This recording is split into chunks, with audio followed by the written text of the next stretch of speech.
По радио услышал, как играет на хомусе Иван Егорович Алексеев. В университете встретился с Иваном Егоровичем. Половина мастеров хомуса живет в Якутии. Вот самый интересный для меня вот этот. Ага. Это подарок моего друга из Японии.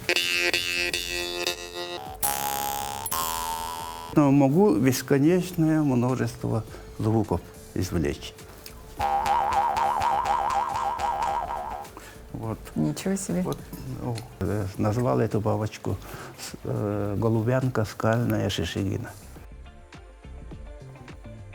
Спиридон Шишигин – один из авторитетных популяризаторов игры на хомусе на международных площадках, хомусист-виртуоз мира, продолжатель педагогической династии, участник международных конгрессов, фестивалей варганистов в Австрии, Норвегии, Голландии, Венгрии, Якутии, Германии, инициатор и один из организаторов первого фестиваля юных хомусистов в городе Улан-Баторе.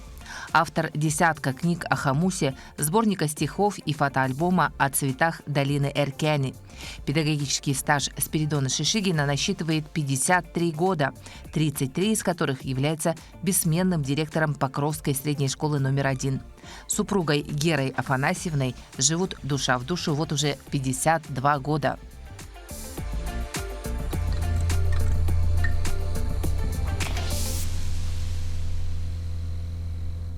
Спиридон Спиридонович, здравствуйте. Здравствуйте. А расскажите, пожалуйста, когда вы впервые взяли в руки хомус?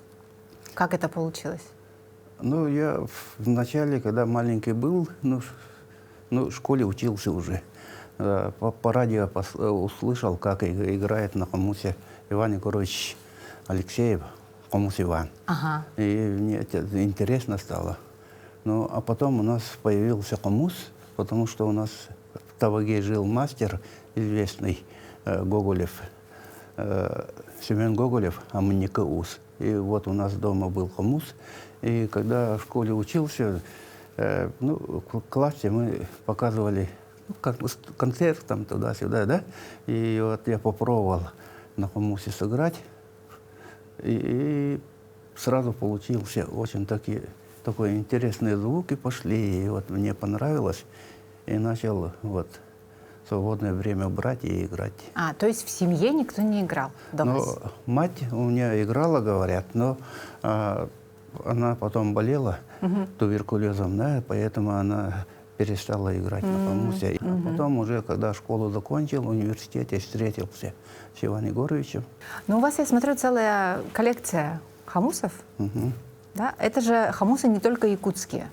Да, это хомусы разных стран. Это мои концертные хомусы. Но у меня есть коллекция, но, можно сказать, не маленькая, но около 200 хомусов. Сюда вы только принесли концертные, да? В основном концертные. И около 200 хомусов от разных стран. И половина, получается, якутских мастеров. И, значит, половина мастеров хомуса живет в Якутии. Можно сделать вывод. Но вообще варган во всех культурах мира почти есть, да? По-моему, исключительные какие-то народы, которые не имеют варгана. Я знаю, что у Кореи нету. У Кореи нету? Почему-то. А я знаю, что у армян нет. У армян тоже нету почему-то. Вот два народа, по-моему, не имеют. Но зато у армян есть дудук. О, да, очень хороший инструмент. Прекрасно компенсирует. А почему? Или это мне кажется, потому что я в Якутии живу, или объективно так, но якутский хомус такой самый популярный на сегодня из варганов. И у нас популяризаторов очень много. Ну, у нас мастеров хороших много, да? Потому что сохранил традиции ручного изготовления. Это Гоголев Семен. Иннокентий Амникаус сохранил, и сейчас вот благодаря энтузиастам, как Иван Егорович, как у нас Министерство культуры, это все внимание обращало в свое время, и вот возродилось ручное изготовление хомуса. У нас мастера делают вручную. А в Австрии, например, очень много делали хомусов, и некоторые, есть город Мольн в Австрии, Верхней Австрии, там у них герб города, там есть Хомус? Хомус. Ух ты! И вот там было больше 30 мастеров, которые производили хомус в таком, ну, как бы с помощью техники, станков. Вот Что самое это? интересное для меня вот этот, это подарок моего друга из Японии, Еще коробочка такая очаровательная. Лео Тадагава. Вот. Это хомусы народности И, которая проживает на границе с Монголией, близко с Монголией. И вот такой маленький, и, значит, звучит он как-то совсем такой, не подумаешь, что такой звук может Что быть. он такой маленький да удаленький, да? Да, и звук очень похож на якутский. Вот когда я играю на нем, и Иван Егорович на хомусе якутском, очень хороший дуэт получается. Да? О, правда похож.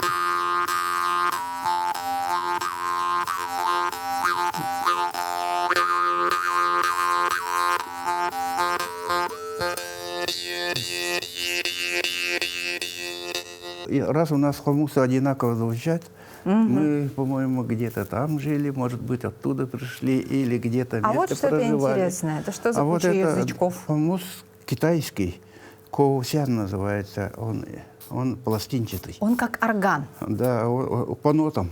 Они настроены на разные ноты, и они разный звук имеют. Я, например, ноты особо не знаю, поэтому мне очень трудно на нем играть. Но есть мастера, к нам, например, приезжала Магого. Магого, Вот, мы с очень ней хорошо играет. записывали интервью. Удивительно. Вот. Удивительно. На нем трудно играть для меня. Вообще хомус удивительный инструмент. Он с виду такой простой, да, вот просто язычок. Да? А что придает хомусу душу, что ли, звучание, мастерство человека, который Это его особенность хомуса, потому что в других инструментах резонаторы, они это, ну, как бы не меняют свое положение, а тут резонатором является человеческий организм. Вот, например, если взять, он отдельно почти не звучит. Ну да. Вот один такой звук. А когда резонатором становится организм человека, когда играет вместе с человеком, совсем другое. Это почему? Потому что мы можем менять свое, значит, там объем, там силу дыхания, ритм менять. Вот когда играем на баяне, мы извлекаем столько звуков, сколько клавиш. Ограниченное количество. Фортепиано тоже только сколько клавиш.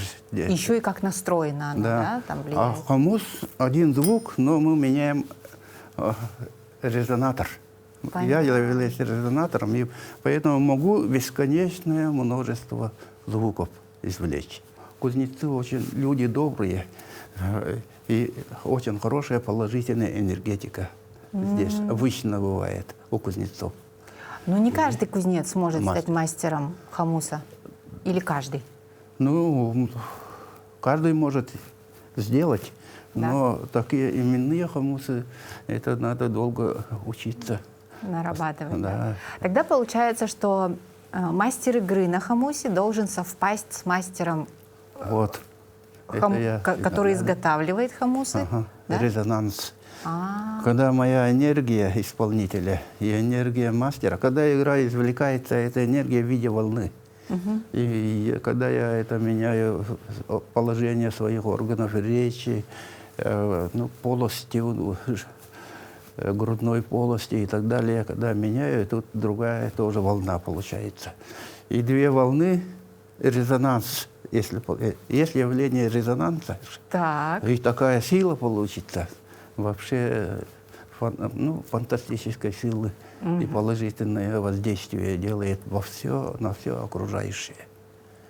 И вот, а если человек, который слушает, умеет медитировать, умеет вот этим пользоваться, ну, настраиваться, он может хорошо отдохнуть. И не только отдохнуть, можно даже излечиться. А все умеют слушать или нет?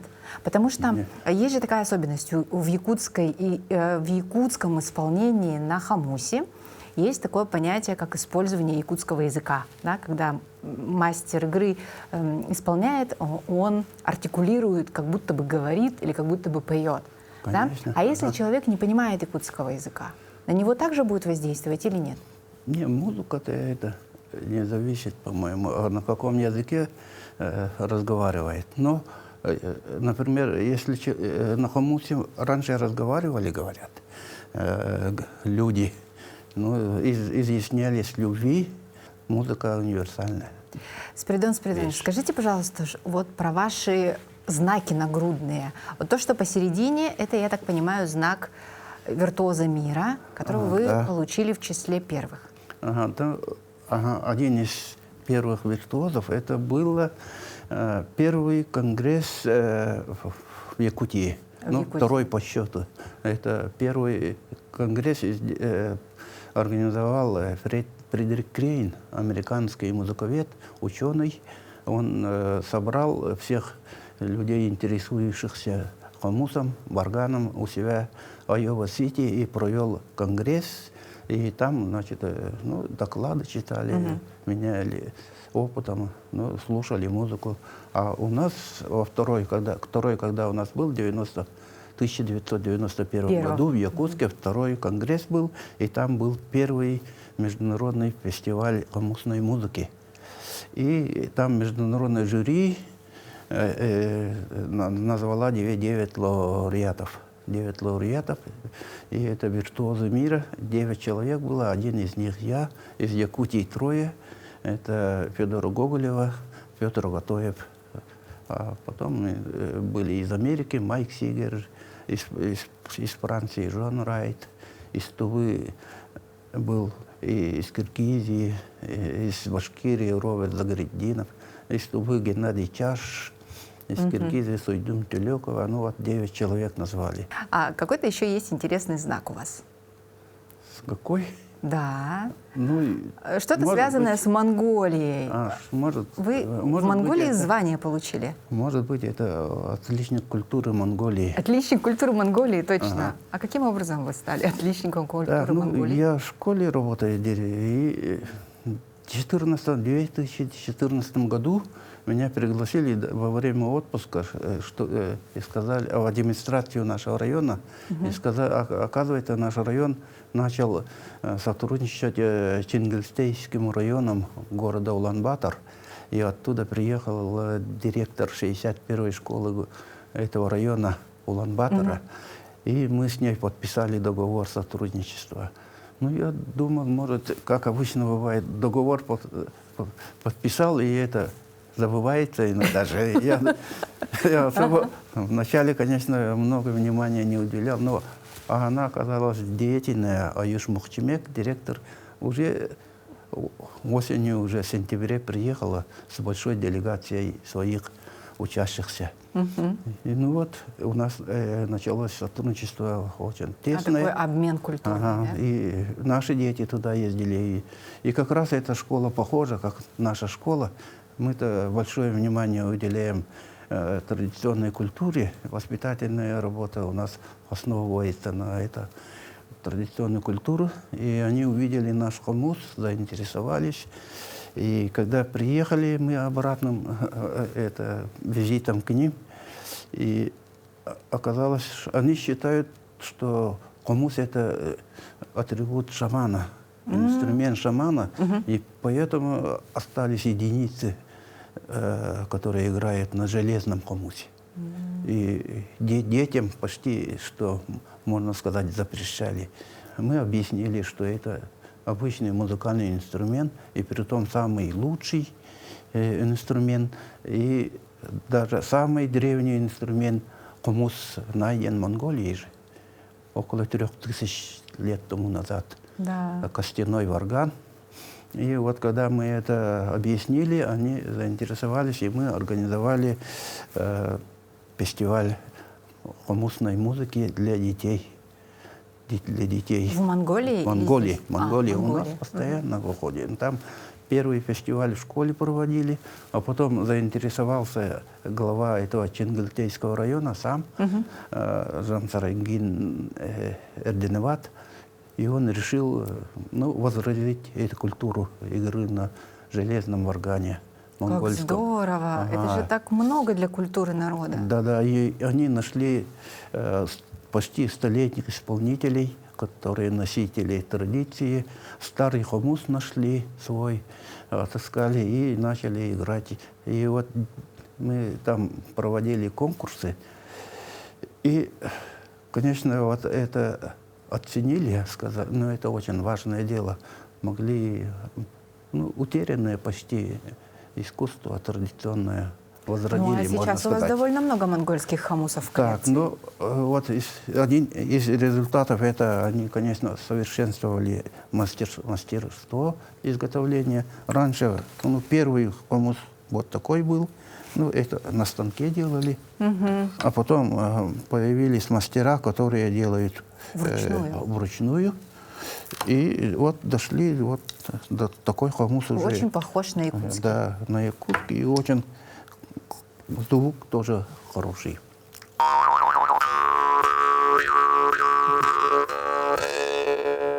Мы там открыли филиал нашего центра хомуса, музея. И вот этот сейчас она на пенсии, и это работает на своем, общественных началах. Очень большую работу ведет. Вот это как бы похож на первый древний хомус, древний костяной, да? А только они вот сделали пластинчатый из этого.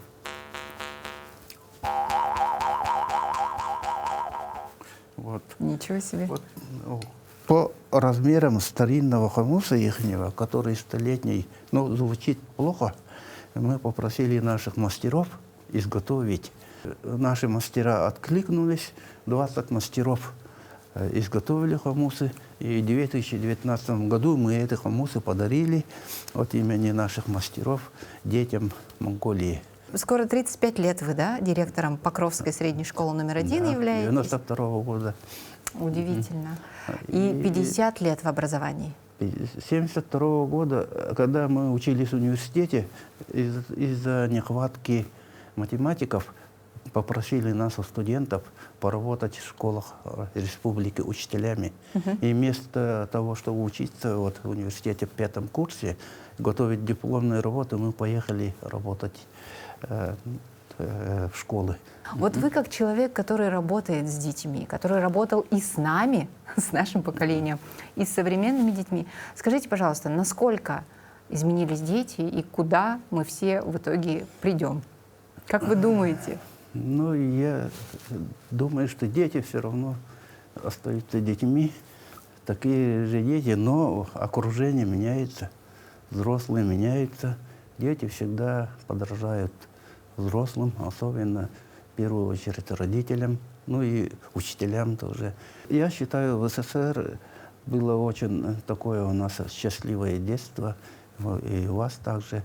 А сейчас, я считаю, очень трудно в таком пространстве, в таком информационном, такое много разных информаций, и плохих, и хороших. Трудно. Если человек не развивает свои способности, их не реализует, это дискомфорт внутри какой-то это. Поэтому человек должен чувствовать себя комфортно. Для этого надо, чтобы он свое «я» развивал. И быть всесторонне развитым. Да, всесторонне развитым, но еще каким-то уникальным тоже. А еще у вас есть интересное хобби — фотографирование цветов. И у вас была фотовыставка, да? Это тоже связано с хомусом. Тоже с хомусом? Как это связано?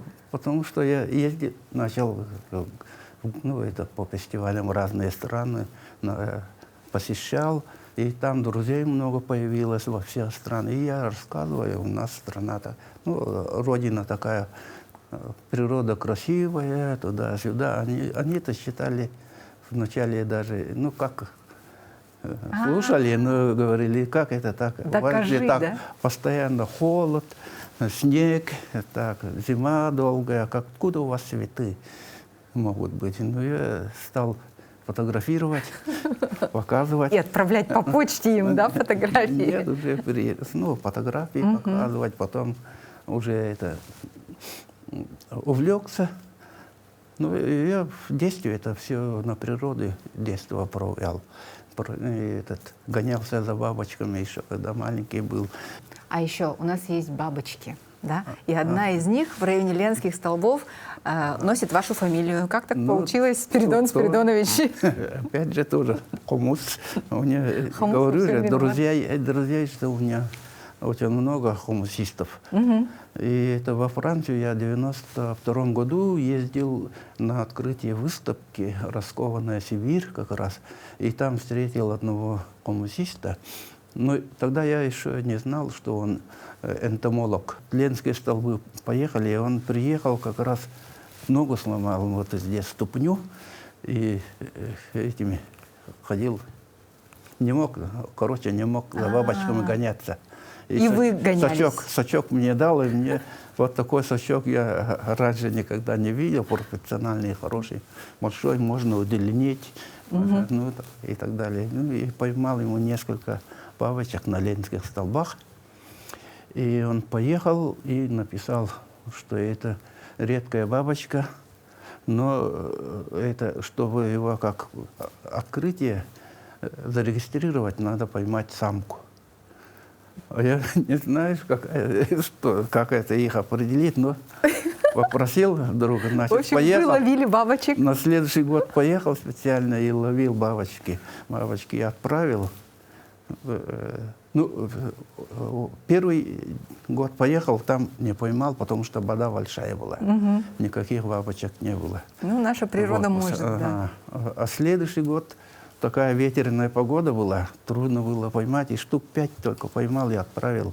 И он написал, мол, хорошо, одна самка есть, но чтобы открытие было, надо штук 20 поймать.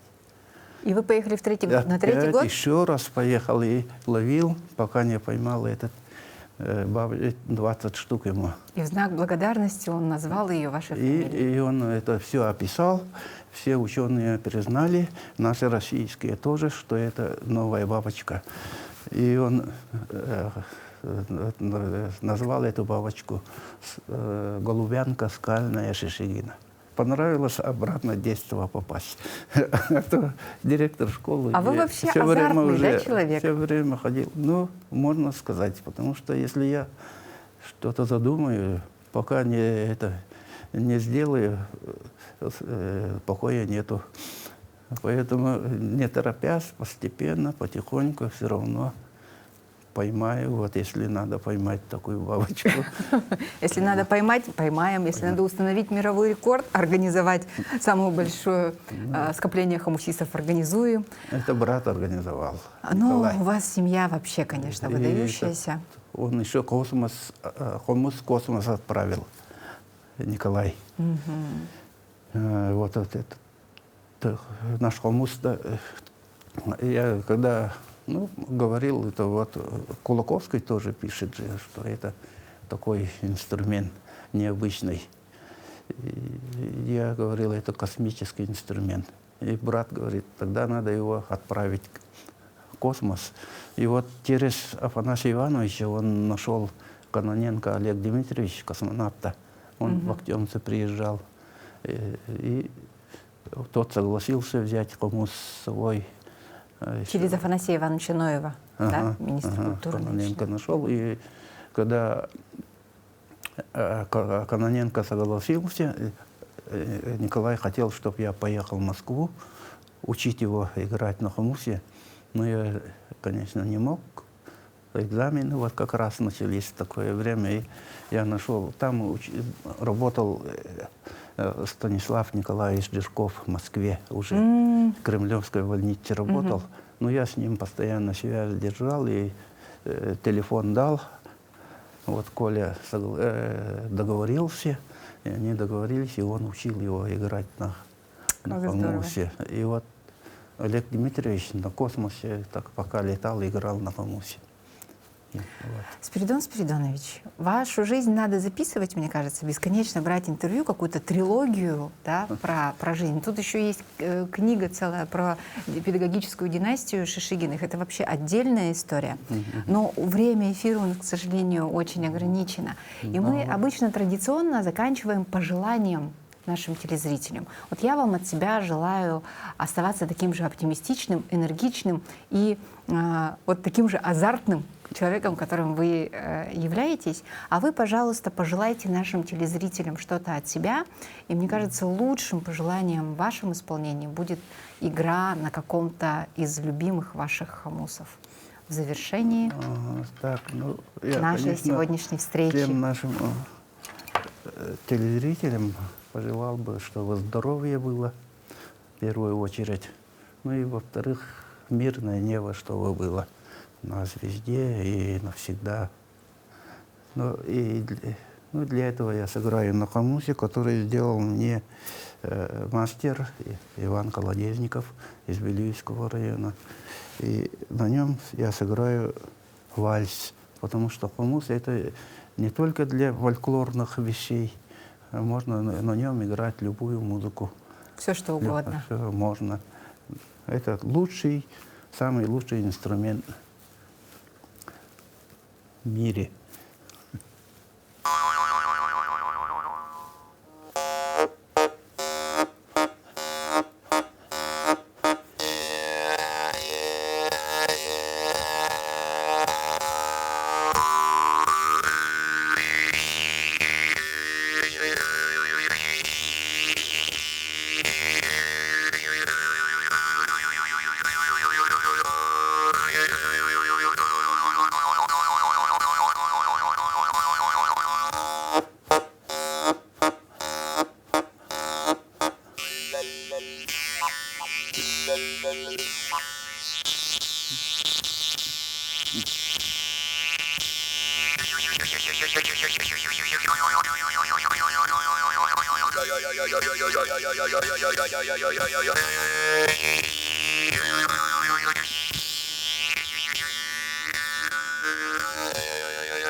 Спасибо большое. Это было очень здорово. Спасибо.